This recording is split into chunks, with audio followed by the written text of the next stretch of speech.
Indiana Sports Corporation. It's Mike Karnuta, and he's going to come and answer a few questions that we have posed for him. First, Mike, tell us a little bit about how you got to where you are today. Yeah, first off, thanks for having me. Really appreciate all that's happening here on the campus of IUPUI. Very honored to serve on the Industry Advisory Board for tours. Chair it, if I remember right. I chair it as well. I'm going to mess this up, for tourism, events, and sports management. Nailed it. You guys changed the letters on me, so TESM. But just think the world of what's happening here.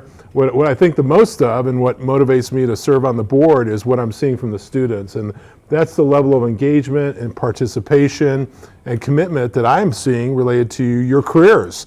And so in many ways, I see it through the world of volunteerism.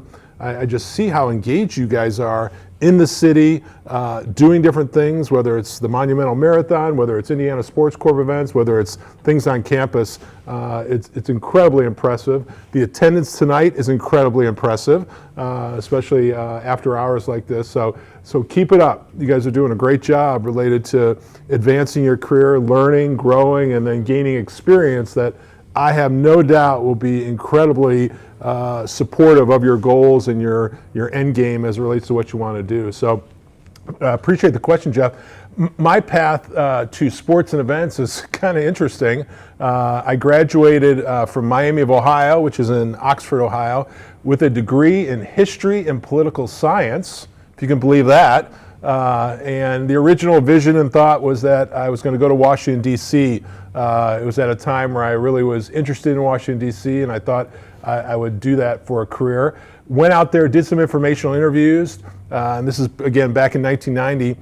Realized the starting salary for a graduate working on Capitol Hill was $18,000 a year. I was not wealthy when I graduated from college. I did not have a car. And so in many ways, I looked at the finances of all this, and I said, this is really not a perfect scenario. Should I have done that research prior to committing to my degree and going out and doing some informational interviews on Capitol Hill? Yes. And so there's your first words of wisdom. Really understand kind of the career that you're pursuing and kind of what is all around that career. But had a couple different jobs. I have a pretty diverse area of interest. So first job out of college was in sales for a company called Deluxe Corporation. They print checks and financial forms. But I love marketing. And so I was basically teaching myself marketing, following marketing, reading trade publications in the marketing space. So I got a job at an advertising agency in Evansville, Indiana, which is where my first job took me. And so I pivoted from a job in sales, calling on bankers, to a job in advertising, calling on a wide variety of clients. And so I began a second career path, separate from sales, into marketing and advertising. And so really enjoyed doing that for a while.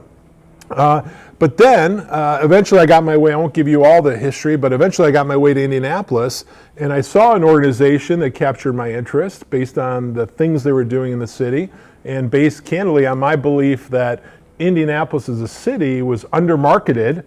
I was not from here, but all my friends in Ohio were asking me, why do you live in Indianapolis? And the quick and easy answer was, it was a great city, but they had a perception that was a bit undefined related to how great Indianapolis is and was at the time. And so I saw that as a marketing problem, as someone that was really becoming to love the city. And so I saw a group in the city doing something about that marketing problem. They were putting us on national TV via sporting events, and then they were physically bringing people to the city by hosting these events in the city. And so I was in the corporate community working at a local ad agency, and I'd see fans coming in from Wisconsin and from Ohio, my home state. Occasionally they were coming in from Kentucky if it was an NCAA basketball championship. And inevitably I would hear things that I'm sure you've heard. What a great city, I never knew. And so I figured out who this organization was. It was Indiana Sports Corp. Learned what their mission was, which was to use sports and events as a way to create positive community impact, but also as a way to market the city and provide a branding exposure moment for the city. So all that said, back to your question, Jeff, I started volunteering for the organization and did that for 5 years while I was at that local advertising agency. And then they had a position open up, Vice President of Business Development, and guess who put his hat in the ring for that arguably very interesting and sought after job? It was me. How much sports experience did I have on my resume? 0.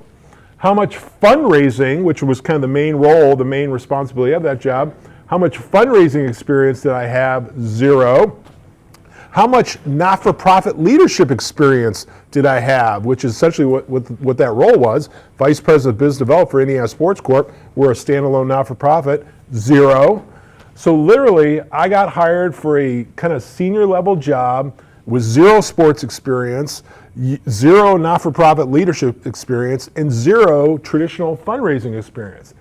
Well, how the heck did that happen? Let me tell you, it happened because for 5 years, I built a relationship with the people that were on staff. For 5 years, they saw my passion and my interest in their mission. For 5 years, they saw I had a certain skill set and a certain maybe intelligence, if you will, that they thought could easily adapt to the role. And so wanted to share that as an example related to the power of volunteerism as a way to build relationships, the power of volunteerism as a way to gain access, and certainly the power of volunteerism to kind of maybe even pivot to an area that you want to go to. So that's the answer to your question, Jeff. It was a winding road in many ways, and my pathway into sports and events had nothing to do with my degree, had nothing to do with my coursework I was taking, or it was through volunteerism as a way that kind of got me the access that I needed to be considered for the role and then eventually get the role. So you talked about relationships within the organization when you first started. So they're still kind of growing in the industry and developing relationships. How do you, as someone who, in political science, wanting to be in Washington, advertising, selling to banks, you're in the job of cultivating and maintaining relationships. Yes. How do you suggest they go about that? How do you do it, and what could you provide to them that maybe could be a good way of doing it? Well, I think what Jeff is touching on is arguably one of the most important things related to your career at the end of the day. Relationships are everything. Relationships are something that's worth investing your time and effort in. Relationships are often the thing that leads to opportunity. Often the people that are most lucky, it was right time, right place, and who they knew. You've heard that phrase, it's not what you know, it's who you know. In many ways, that's true. You certainly got to know something, so that relates to the value proposition that each of you have, and that certainly relates to the skills and knowledge you're accumulating here. But then in many ways, it's also who you know. And so I think relationship building is really something to study. I think it's something to read about. I think it's something to try to practice to get better at. And there's certainly tools and techniques to learn that make you better, better at building relationships. But I think the first and foremost part of that answer is to do it and to be intentional to do it. What does that mean? Maybe that means showing up. Maybe that means going to an event like a career fair. Maybe that means volunteering. Maybe that means striking up a conversation with someone at the lunch table. Maybe that means instead of sitting alone when you're in your study area, you sit with someone else and say, can I join you? At the end of the day, you guys are, in many ways, are going to be your own community, and someday you are going to hire him.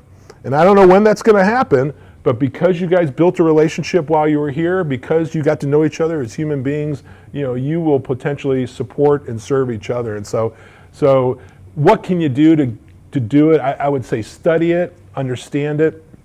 Do realize at the end of the day, it should come from a place of generosity, not what can I get from you, but what can I give to you? And so that's a good fundamental concept to understand when building relationships. It's really supporting and serving someone else. It's really being authentically interested in their lives. One of the greatest things and skills you can learn is just to ask questions about someone's life. That builds trust. That expression of curiosity I have about who you are, what are you studying, where do you live, why did you choose IUPUI? Just by asking those very authentic and genuine questions, I'm showing interest in who he is as a person, which builds trust. And so So all that said, it's really something to be mindful of. It's really something to invest in. It's really something to make part of your daily doings here on campus, and good things will happen. And you'll hear about opportunities. I'll connect it to the job search process and even the internship process too. In many ways, everyone is going through the front door when an application is posted on a job site or an internship is posted. In many ways, you want to go through the side door over by the kitchen, that little side door, not the door that 250 people and 250 resumes are going in. Well, Mike, what's this side door you're talking about? The side door is through often a relationship where I know Peyton right now. Now, you would say, well, how does Mike know Peyton in row 3 back there? I know Peyton because she went to the career fair 2 weeks ago. I know Peyton because she had a resume that distinguished herself. I know Peyton because she actually applied for a job at Sports Corp, an internship. So I've had 3 kind of connection points with Peyton in the last 3 weeks because she's been intentional to be in the room. She's been intentional to get out there and build some relationships. And as a result, she has the opportunity to call me personally now if she wants and say, Mike, what's the latest with Sports Corp related to internships? So she's created that opportunity for herself because she's been intentional to kind of build relationships and be out there. So you're touching, Jeff, on something that's incredibly important on so many fronts. I'll close on this. I could go on about relationships forever. Sports. This is an industry where relationships mean even more. There's some industries where it doesn't mean as much. Why does it mean so much in the world of sports? It's a funny industry. I didn't grow up in this industry. I've kind of entered it from the outside. What I've come to learn is that it is a business that is so team-based, especially on the professional team side, but certainly within organizations like us, certainly within venues like the Natatorium, that it's one of those industries where I can't succeed unless he does his job. He can't succeed unless you do your job. And without that really team-based business collaboration, things fall apart. Some industries, that's not true. When Jeff recognized that I was in the sales, I worked alone. It was a solo endeavor. I had a company car. I had a sales territory. My main office was not in Evansville, Indiana, where I was, and so I worked out of my home. That was a solo-based endeavor. My success was often predicated on my own abilities. I didn't need him. I didn't need you. I didn't need anybody. All I needed to do was really do my job incredibly well, and I was going to be successful. That is not true in the world of sports. So that's why relationships matter. And then I'll close on this. It's an industry that often hires from within too. Because it's team-based and people know this, they will often really look for candidates that come in already vouched for, already credentialed. That's why all the volunteerism that you're doing on your resumes in many ways provides a level of credentialing as it relates to your background and your knowledge and the seriousness that you're committing to this industry. It certainly gives you the chance to meet somebody in the industry, and so in many ways it's a hard industry to break in, but I'm here to tell you there are ways to break in. I've seen, and I think that most of us on here have seen that you're somewhat active on LinkedIn. Yeah, not heavily, but a little bit. Right. And I should be more based on I'm in the relationship business. Yeah. No. So what kind of suggestions would you have for students that could set them apart? Yeah. You said something about, having a resume that distinguished yourself. What could you do with LinkedIn that could potentially allow for that? I've seen some great things lately. And again, this kind of relates to my opening comments of why I've been impressed with IUPUI. There was a collection of students that did attend the recent Career Expo for the department, and then posted about it in LinkedIn. And those posts were incredibly thoughtful. They were incredibly intelligent. They certainly showed a level of gratitude and humility for the folks that organized the event. And to me, that was a way that immediately put a student forth as serious, a student forth that understands business communication. And so in many ways, you guys are a brand. You're a brand, you're a brand, you're a brand, you're a brand. So what does your brand stand for? And how do you have a chance to express who you are and what your brand stands for? And one of the ways to do it is the magical phone that's in your pocket literally gives you a TV station to broadcast to the world whatever you want to say. And so LinkedIn is a chance for people to see what you're doing, to see you pursuing your career, seeing you on campus. And so the answer is to be active on it, to understand it is a device to advance your brand. It's a device to allow someone to see the way you think or what inspires you or what motivates you. But my takeaway after seeing some of those student posts related to the Career Expo, I've been seeing a lot of student posts related to some of the incredible cool projects you guys are working on, whether it's connected to teams or various organizations. At the end of the day, when we're looking at a candidate for a job or a position and we see this kind of rolling through here, rolling through your LinkedIn profile, it's impressive. And so it's really a way for you to kind of articulate your value proposition, show what you're doing. I'll give you an example. Kyle, where's Kyle? Kyle Clay. Right. Kyle, Kyle, but it was Alyssa. Is Alyssa here today? Thank you, Alyssa. Good to see you again. It was Alyssa that I first saw, was a post related to this very first meeting you guys had. Kyle, I think you were made a part of that too. And I saw it on LinkedIn, sent Dr. David Pearson a note and said, wow, congratulations on an incredible turnout for sports management. I think it was your first meeting. And so all that said, someone from the outside really saw an impressive turnout. So all that said, it's one of the many tools you have to really express who you are, your brand, the way you think, the things that you're doing on campus that could really cause somebody to pluck your resume out and say, this student is going places. You mentioned personal brand. We've spent probably several years trying to preach to students that personal brand matters. What is your personal brand? Yeah. And do you know what your personal brand is? And a lot of students don't necessarily understand that aspect, and they're not sure how to do it. Yeah. How would you suggest, being in a relationship business, how would you suggest they establish their personal brand, and then how do they sell it? Yeah, let me give you an example. I'm going to reach in my pocket here and connect to a brand that you guys know very, very much, and that is this brand, right? It's a device we all have. Think about what this device does for your life. What does this device do for you? Just give me one thing that it provides to your life. Communication with many people. Communication device. How about you? What does this device do for you? Connect with people across the world. Connect people across the world. How about you, Alyssa? What does this thing do? What do you use this device for? Staying on trend with just everything going on in the world. Knowledge. She gets knowledge from it. One more you. What does this device do for you? I use the keyboard. Calendar? Yeah. Yeah, manages his life, manages his calendar. You know what I got here? I got my whole life related to photos. The birth of my daughters, all here. What I'm telling you is that this thing has a value proposition that we all value greatly based on what it does. Let's talk about you.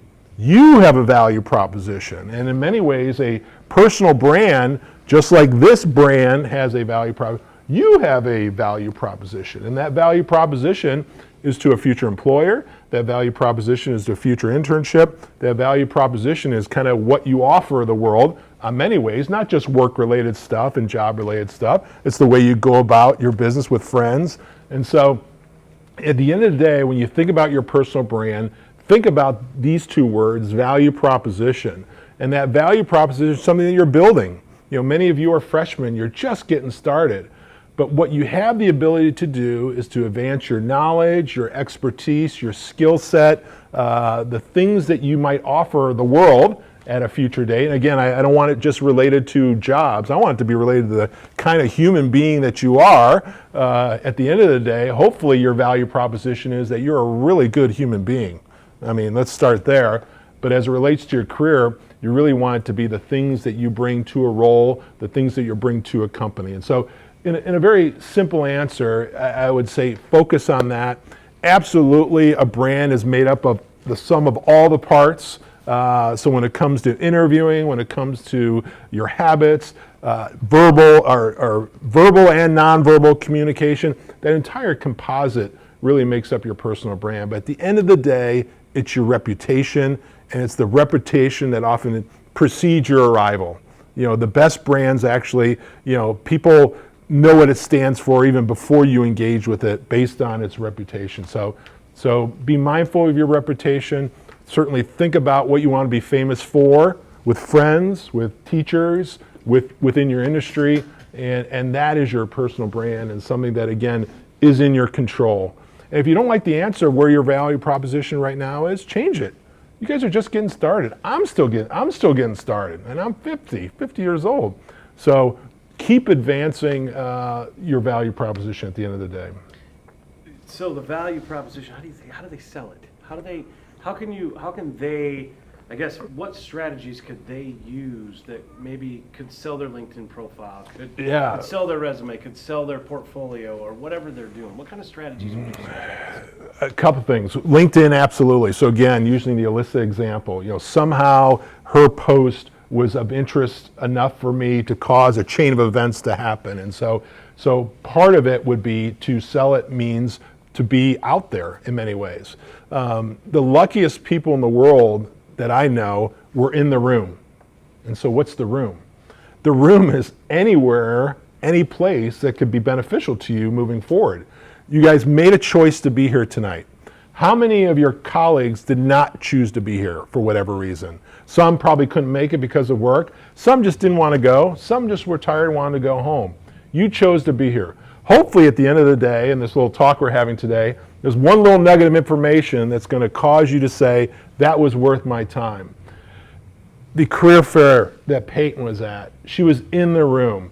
Don't know what you learned, don't know who you met, but I heard you talk that you collected a whole bunch of business cards, and maybe my example is one where I now know her on a personal basis. And so to really advance your brand, raise awareness of your brand, find ways to be in the room, find ways to build relationships, find ways to communicate kind of who you are and what you believe and what you're doing, in many ways, whether it's a class project, whether it's your gratitude for a great career fair.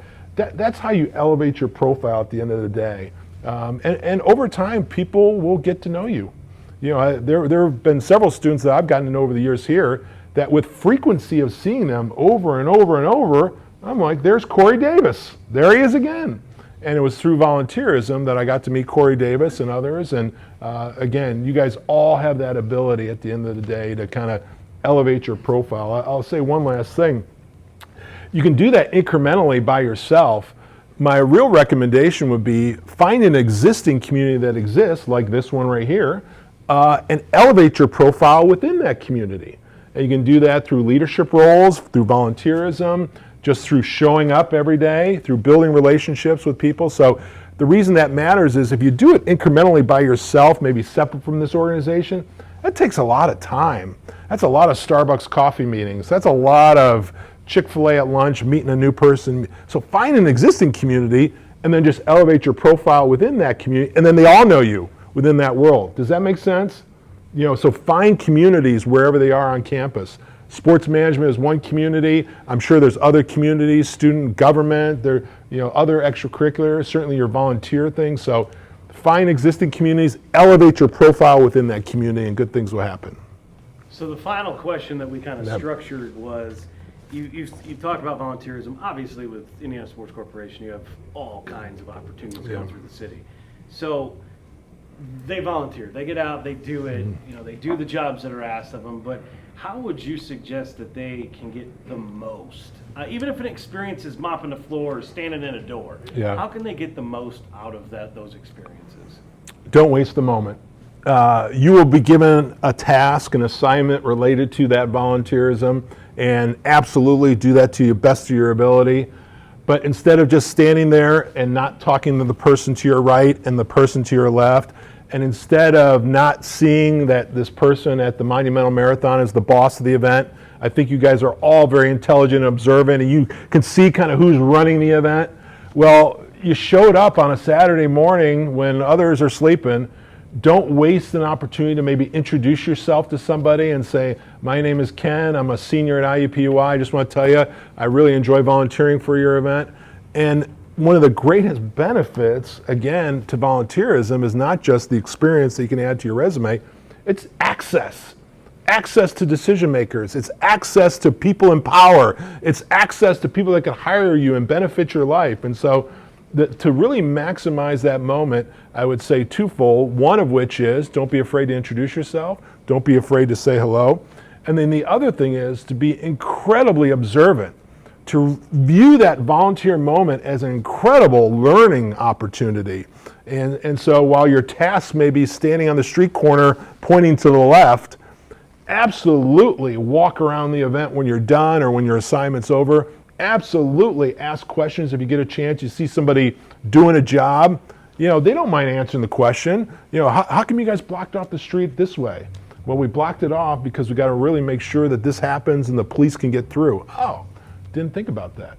And so be incredibly curious is the answer to your question, Jeff, and be incredibly curious about meeting new people, but also be viewing this as a learning opportunity. And so, that's what you can learn when you volunteer. That's what you can see. But most importantly, I think access is really something that can be advantageous at the end of the day.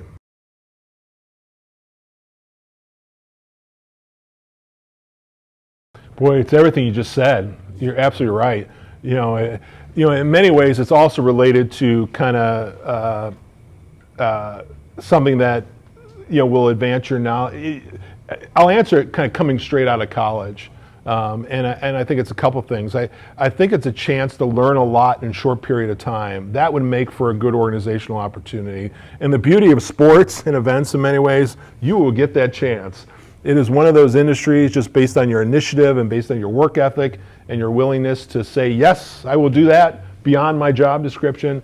One of the greatest things about entering this industry, I can tell you guys, in very short order, if you are someone with initiative and someone with a commitment, you will accumulate a lot of experience in short order based on all those things. And so absolutely you want to look for something that's going to allow you to grow and develop at a very young age. In many ways, you guys are at an age where you should be looking for a mentor or someone that you can really learn from. And so if you have 2 job offers and the salary's equal and the opportunities seemingly equal, go wherever you think the best person is related to who's going to manage you and supervise you and who you could potentially learn from. And so that's incredibly important. Culture matters. Gosh, in the sports industry, you do work long hours, so you better like where you work. You better like the people who you work with. And so really trying to get a sense of the people and the place and where you're going to be working is important. Again, based on the assumption that you'll have choices. And so I think you nailed it with your answer there related to those things. I will say sometimes internships are something that you might consider even after you've had an internship. And so if something can be a credential on your resume that might cause your career to continue to advance and get where you're going, you might consider that as well. So again, like 2 jobs being relatively equal, but one is with a professional sports team and your end goal is to work in professional sports, maybe you take that job because it's going to be another credential on your resume that might get you to that final place. And so, you certainly want to have the long view in mind, but then in many ways, do understand that there's going to be a short view as well that could be meaningful as well. Again, in many ways, your career is going to be a winding road. Your dream job may not surface immediately when you graduate and seek that first opportunity. So be patient, but do realize with hard work and effort, you'll eventually get there. In sports, you need a little luck. My message to Ben was don't count on luck because luck ain't going to get you there. Hope is not a strategy. So let's focus on 2 things specifically that could make you more lucky and get you the dream job. And that's preparation and opportunity. What does opportunity look like? I think you guys know what that means. That means being in the room. That means making connections. That means finding interactions with people that potentially could hire you. So that happens with Peyton at the career fair. What year are you? Senior. You're a senior. Okay, that was good you were there. Were there any sophomores that were there at the career fair recently? Junior? So thank you. That's an example of Alyssa going and really not needing a job today or necessarily an internship, but it was a chance to interact and meet some people, a chance for her to build a relationship. Well, by the time she's a senior, because she took advantage of that opportunity called the career fair, she's going to see somebody for the 3rd time over that 2-year window. And so that said, that's the opportunity piece. You can increase your odds. So the question, related to Ben's situation is, how can he interact with as many people as possible that could potentially hire him or support him as it relates to hiring? The preparation piece comes being ready for the moment. So I don't think there was a lot of promotion related to me arriving here, I don't think. Raise your hand. Did anyone know I was coming today? Thank you. Okay, keep your hands up. Be honest with me, and I'm looking you in the eyes, I can tell when you're lying. I'm a father of 3 daughters. I can tell when you're lying, I can tell. Everyone who did not Google me before my arrival to learn a little bit about me, to be prepared for the moment, put your hands down if you did not Google me. Anybody Google me before today? Yes, sir. Why did you Google me? Because they said to come prepared with questions, and I didn't know what questions. He wanted to be prepared. What's your name? Rishi? Rashid? Yeah, Rishi. Rishi? Yeah.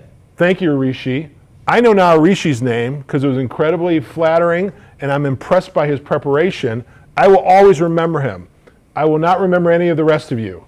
I'm going to remember him because he only got to say his name, and you guys don't get the chance because he was prepared for the moment. He was ready. So again, I'm being nice to you. You know, I'm using this as an example. And so he now stands out. So I know Peyton, I know Alyssa, I know Ben, and I know Rishi. That's it. We're going to end today's session. I'm leaving with 4 names, and they're the 4 people that stood out. I know him because he got an internship and worked hard. I know Peyton because she was at the career fair, and I know Alyssa because she posted on LinkedIn to stand out and elevate her brand. That's it. I know no one else. And we're done. I'm gone, and you guys have no shot to maybe get an interview or stand out. They do. I'm using this all as an example, of course. So do you guys get that? Do you see what happened there? You see, I'm going back to a couple of Jeff's questions too. How you elevate your brand, how you stand out, preparation plus opportunity. Arguably, these 4 folks are the luckiest folks in the room. Again, I'm not hiring at the moment or anything, but they now got an edge. And at the end of the day, we all want an edge. We need an edge. It's a competitive landscape. You're competing against students from Butler. You're competing against students from Bloomington. You're competing against students from Ohio University Sports Management. There's a finite number of these jobs. So how are you going to get an edge? Well, in today's little micro example here, the 4 people that we just referenced, they got a slight edge now. Yes? So, Austin's tracking. Now I know Austin. I'm impressed that he had the courage to answer questions. When you guys ask questions, by the way, with your instructors in class, They don't. exactly. Despite it. That is an incredible opportunity to elevate your print. But it also sends a message to your professor that what they're talking about matters to you. And so now I remember Austin because he had the courage. So elevate your profile within your classes as well. And the reason that matters is you bet his phone rings on occasion. Hey, Jeff, we're at Sports Car. We need a really good project manager for a short-term project. Who do you got? Jeff says, Corey Davis. He's one of our graduate students. It happens. It happens. And so Corey got to that level because of his commitment related to classroom and engagement and participation. So anyway, I'm just throwing that out there related to classroom interaction. Your professors absolutely appreciate when you engage and you participate in class. Thank you, Austin. I now know your name. As it relates to kind of cutting through bureaucracy and climbing the corporate ladder, what people do wrong. you know, they don't realize their role at the end of the day. You ready for this really profound and insightful answer? Hard work is never overrated. So what are they not doing? Why are they not climbing the corporate ladder? They are not standing out based on their productivity, based on their internal impact within that company, and their flat out hard work. They are assuming, and they may be entitled, that I've been here 3 years, I deserve to be promoted. I mean, I put my time in here. Don't think like that. Think relate to outcomes, think in relation to impact, think in relation to hard work, and good things will happen. And I'm telling you right now, hard work is never overrated whatsoever. And the people that do climb the ladder fast, their impact goes well beyond their job description. They may have a job as event coordinator, but my God, when I see Ben hustling at an event, I don't see an event coordinator. I see like an event director. And so much so, because of that hard work and effort, you know what happens? I give him more responsibility. And so all of a sudden, he's getting more experience, and he's surpassing you, Austin, because of the way he's distinguishing himself through that. So that's how you move up, that's how you get fast. But the other area too is elevating your brand profile too. So again, a lot of different ways to do that. Sometimes that means showing up. Sometimes that means engaging with executives. Sometimes that means instead of sitting alone at the lunch table, you engage with someone else. Last but not least, you did something really intelligent, Austin. You keep asking for feedback.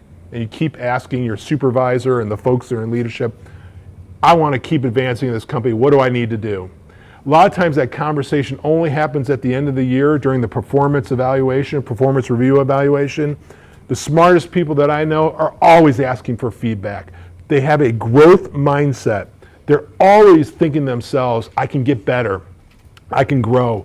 And so my other answer to your question is related to how to advance. You be the person that is always seeking growth and development as an individual, as an executive, and good things will happen. It's never over as it relates to, I still view myself as a student to this day. I still read as much as I did when I was a student. I'm still seeking knowledge, and then most importantly, related to entitlement, I don't think I'm that good. I think I got work to do. I think I got to grow. I think I got to get better.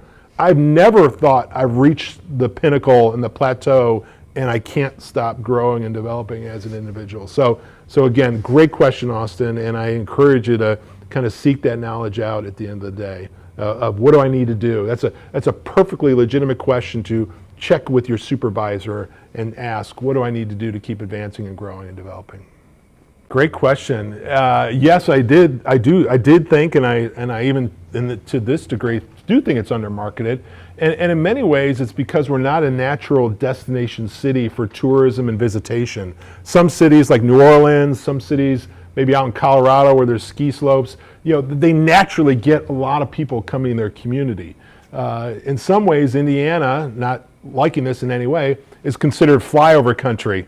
The planes fly over, they don't stop in and come in. And so all that said, I think we're a city that's got to work a little bit harder to elevate our brand profile as a city and really bring people here. We do that a lot of different ways in our community, one of which is through conventions, big conventions. One is through corporate meetings. And then one of the main ways is through what I do, sports tourism, sports and events. And good things happen when people come to Indianapolis and they see what a beautiful downtown we have. They learn about our restaurants and our arts and cultural institutions. And so in many ways, yes, I still think we have a marketing challenge. I still think we're making progress, but I think it's a never-ending task. Just like anything related to marketing, you can't stop. And in many ways, you can never invest enough in marketing too, I believe. I think it's everything. I think it's, again, trying to find ways to be in the room or be in the venue if it's a sporting event or be out on the Monumental Marathon course. And so what the quick and easy answer is invest in that and commit to it. Even set goals. I know that sounds like, gosh, really? A plan to invest and grow my relationship and my network? I want to meet 2 new people a week. I want to volunteer at one event a month. I want to let me tell you a story that just breaks my heart. I see it every day in my local neighborhood. We have a local high school. I live up in Zionsville there.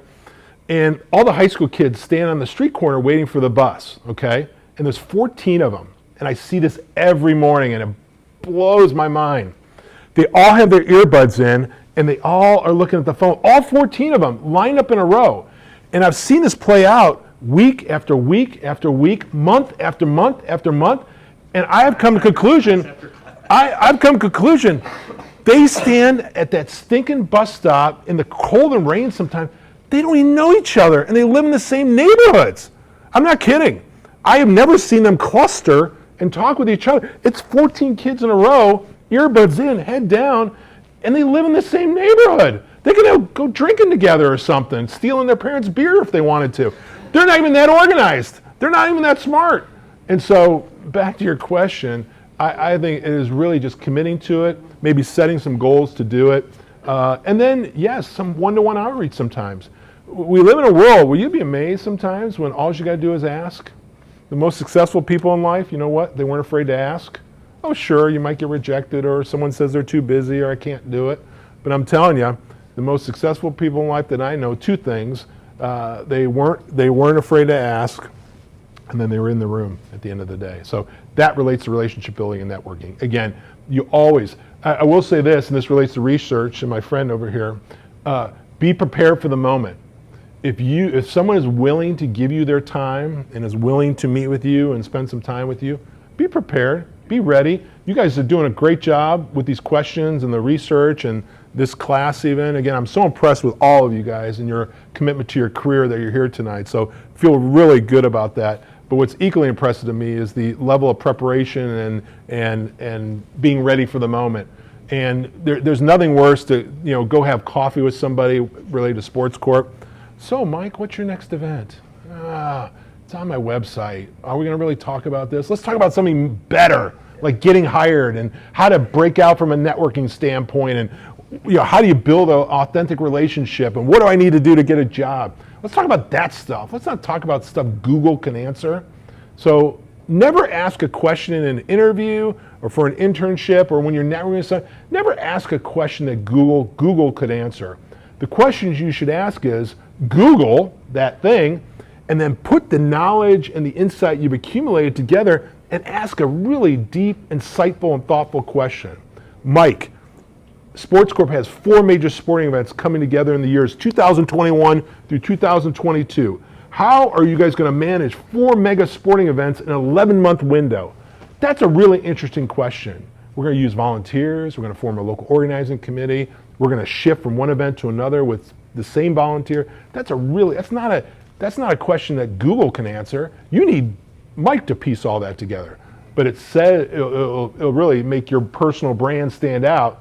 This guy's sharp. This guy did his research. He's prepared. Ben, he's prepared for the opportunity. The opportunity was a chance to go have Starbucks with someone from Pacers Entertainment who's connected to the NBA All-Star Game. And then the preparation came from your really intelligent question that you asked. Preparation plus opportunity. This kid's smart. He stands out. I'm going to remember him when we have our internship opportunities. Does that make sense? Yeah. You got lucky. Preparation, opportunity equals luck.